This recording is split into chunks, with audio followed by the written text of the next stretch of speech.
আসসালামু আলাইকুম বন্ধুরা। ৭ কলেজ সাবজেক্ট চয়েস ফর্মটি গতকাল ২৯ মে থেকে শুরু হওয়ার কথা ছিল, কিন্তু সেটি হয়নি। তোমরা কেউই কালকে আবেদন করতে পারোনি। তোমাদের সাবজেক্ট চয়েস ফর্মটি ২৯ মে থেকে শুরু হওয়ার কথা থাকলেও শুরু হয়নি। তোমাদের সাবজেক্ট চয়েস ফর্মটি গতকাল রাত ১২টার পর থেকে আবেদন করার অপশনটি দেওয়া হয়েছে।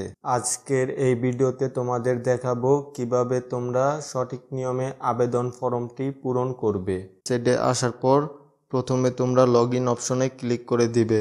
লগ ইন অপশনে ক্লিক করে তোমরা তোমাদের আইডিগুলো লগ ইন করে নিবে। তারপরে তোমরা নিচের দিকে একটু স্ক্রল করলেই দেখতে পাবে আবেদন অবস্থা।